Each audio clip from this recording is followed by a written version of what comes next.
23 ధీరజ్ గారు 2023 జూలైలో నా మిసెస్‌కి జరిగిన ఆరోగ్యపరమైన ఇబ్బందిని కోమాలోకి వెళ్ళిపోయిన స్థితి నుంచి 17 రోజుల పాటు ఆమెని ట్రీట్ చేసి ప్రాణం పోసి పంపించడానికి ఆ ఇబ్బందిలో ఉన్నప్పుడు నేను ఎవరిని అడగాలా ఏంటి తెలియక తెలిసిన వ్యక్తి స్వామినాయుడు గారికి అన్నీ తెలుస్తాయి కదా, పలానా హాస్పిటల్కి తీసుకెళ్ళండి అని ఆయన సలహా ఇస్తారేమోనని చేశా.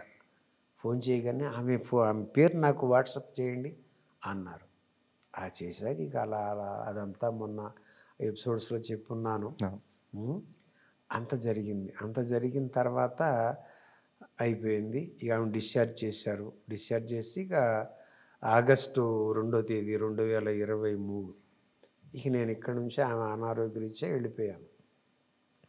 వెళ్ళిన తర్వాత స్వామినాయుడు గారిని అడిగి వెళ్ళే ముందే అన్నయ్య గారికి ఆ కుటుంబాన్ని అంతటికి కృతజ్ఞతలు చెప్పుకుంటామండి, పిల్లలందరూ ఉన్నాం ఇక్కడ, మళ్ళీ అక్కడికి వెళ్తున్నాం కదా అని అంటే, బిజీగా ఉన్నారు శంకర్ గారు, నేను వీలున్నప్పుడు చెప్తాలే, మీరు వెళ్ళండి అని పంపించారు ఆయన. అక్కడ నుంచి నెలకోసారి 15 రోజులకో 2 నెలలకు చేస్తూ ఉండేవాడిని. అంత దూరం ఎందుకు రప్పించడం ఈయన.